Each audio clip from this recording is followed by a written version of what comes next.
सगळे जेवढे या ठिकाणी आम्हाला मार्गदर्शन करत होते त्या सगळ्यांनी मला असं वाटतं की या विजयामध्ये हातभार लावलेला आहे आणि निश्चितच महाराष्ट्राच्या जनतेपुढे आम्ही नतमस्तक आहोत। याच्यापेक्षा जास्त आज या ठिकाणी काही बोलताच येत नाही।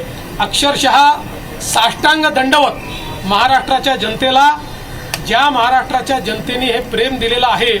आणि मला असं वाटतं की जो काही एक विषारी प्रचार सातत्याने झाला त्या प्रचाराला महाराष्ट्राच्या जनतेने आपल्या कृतीतून उत्तर दिलेलं आहे। आणि म्हणून अशा जनतेचा मी आभार मानतो, ज्यांनी ही एकी दाखवली आहे त्यांचा मी आभार मानतो। आणि मी सांगितलं होतं की आम्ही आधुनिक अभिमन्यू आहोत, आम्ही चक्रव्यूह तोडून दाखवू। तो चक्रव्यूह तुटलेला आहे आणि महाराष्ट्र मोदीजींच्या पाठीशी खंबीरपणे उभा आहे। आज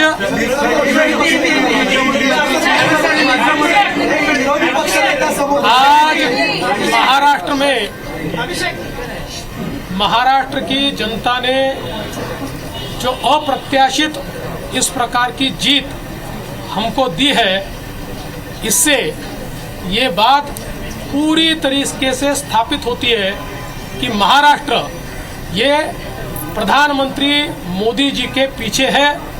और मोदी जी ने जो नारा दिया था, एक है तो सेफ है, इस नारे को यथार्थ में लाते हुए महाराष्ट्र के सभी समाज के सभी लोगों ने एकता दिखाते हुए महाराष्ट्र में मतदान किया है और इसके कारण ये इतनी अच्छी जीत हमको मिली है।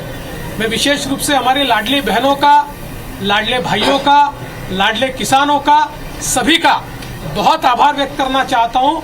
लाडली बहनों ने तो बहुत आशीर्वाद हमको दिया है, जिसके कारण हम लोग निश्चित रूप से एक अच्छा विजय यहाँ पर संपन्न कर पाए। इसके साथ साथ लोकसभा में जिस फेक नैरेटिव को तैयार किया गया था और यहाँ पर जिन ताकतों ने अराजकता के माध्यम से फेक नैरेटिव को परकोलेट किया था, उनके खिलाफ लड़ने वाली सारी जो राष्ट्रीय ताकतें थी, जो राष्ट्रवादी विचारों की जितनी हमारी ताकतें थी, वो सारी ताकतों ने मैदान में उतरकर उस फेक नैरेटिव को समाप्त कर दिया। इसलिए उन सभी संगठनों का भी मैं आभार व्यक्त करता हूँ जिन्होंने ये करके दिखाया। साथ साथ महाराष्ट्र में जो पोलराइजेशन का प्रयास किया गया था और किसी जाति विशेष, धर्म विशेष को, एक धर्म विशेष को पोलराइज करने का जो प्रयास किया गया था, मुझे लगता है वो प्रयास सफल नहीं हुआ, क्योंकि महाराष्ट्र में एक बहुत बड़ी परंपरा है, संतों की परंपरा है। इस परंपरा का निर्वाह करने वाले अलग अलग पंथों के जो हमारे सारे साधु संत हैं, उनका भी आशीर्वाद हमको मिला, जिन्होंने बिल्कुल गांव-गांव तक जाकर अलख जगाया और एक रहने का संदेश दिया, जिसके कारण मैं ऐसा मानता हूं कि एक बहुत अच्छा विजय हमको मिला है। विशेष रूप से हमारे मुख्यमंत्री एकनाथ शिंदे जी, उप मुख्यमंत्री अजितदादा पवार जी, रामदास अठौले जी और हमारे साथ की जितनी छोटी पार्टियां हैं, हम सब लोग एक साथ रहे, एक साथ मिलकर हमने ये काम किया। इसलिए मैं ऐसा मानता हूँ कि इस एकता का ये विजय है। जो हमारी महायुति थी, अभेद्य इस प्रकार की महायुति थी, महायुति का ये विजय है, ऐसा मैं मानता हूँ। और साथ साथ मैं हमारे प्रधानमंत्री जी का तो आभार व्यक्त करता हूँ, उनके कारण ही हमको ये जीत मिली है। लेकिन हमारे देश के गृह मंत्री श्री अमित शाह जी, जिन्होंने महाराष्ट्र में आकर कार्यकर्ताओं में एक ऊर्जा का संचार किया, मैं उनका भी आभार व्यक्त करता हूँ। हमारे राष्ट्रीय नेतृत्व, हमारे नड्डा जी है, हमारे राजनाथ जी हैं, हमारे नितिन गडकरी जी है, इनका भी आभार व्यक्त करता हूँ। हमारे जो चुनाव के प्रभारी हैं, हमारे जो महाराष्ट्र से मंत्री हैं, इन सभी का मैं बहुत दिल से आभार व्यक्त करता हूँ कि पूरी पार्टी ताकत से हमारे साथ खड़ी हुई। और सबसे महत्व की बात है, हमारे नेताओं ने, हमारी पार्टी ने केवल बीजेपी की सीटों पर काम नहीं किया, हमारी पार्टी ने सारे के सारे महाराष्ट्र के जितने 288 सीटें थी, हमारे दोस्तों की सीटों पर भी काम किया। और मुझे ऐसा लगता है कि इसके कारण एक बहुत अच्छा यहाँ कार्य संपन्न हुआ। हमारे भूपेंद्र यादव जी, अश्विनी वैष्णव जी, हमारे शिवप्रकाश जी, इनका भी मैं आभार व्यक्त करता हूँ। हमारे यहाँ पर जो हमारे सारे अलग अलग प्रांतों से भी जिन लोगों ने हमको मदद की, उनका भी मैं आभार व्यक्त करता हूँ। हमारे पीयूष जी का मैं आभार व्यक्त करता हूँ, हमारे शिवराज सिंह चौहान जी का भी मैं आभार व्यक्त करता हूँ।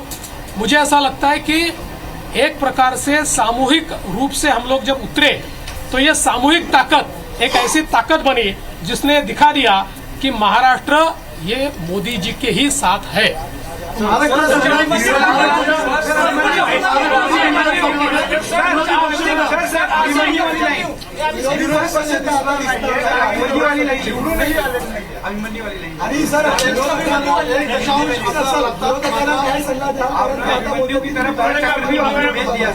ऐसा है, मैंने पहले ही कहा था कि मैं आधुनिक अभिमन्यु हूँ, चक्रव्यूह को भेदना जानता हूँ। हमने चक्रव्यूह को भेदा है और ये कोई मैं पहले भी कह रहा हूँ, वापस कह रहा हूँ, इस विजय में मेरा बहुत छोटा उसमें मैं समझ भाई सुन नहीं पा रहे हैं भाषण, पता है कि हमारी जो पूरी टीम है, इस टीम ने इस विजय को लाया है। मला असं वाटतं की कुठल्याही लोकशाहीमध्ये एक चांगला विरोधी पक्ष असणं हे गरजेचं आहे। त्यामुळे जे काही विरोधी पक्षाचे लोक निवडून आलेले आहेत त्यांचा आम्ही सन्मान करू। त्यांचा आवाज छोटा असो की मोठा असो, ते ज्या योग्य गोष्टी सांगतील त्या योग्य गोष्टींवर आम्ही त्यांना प्रतिसाद देऊ।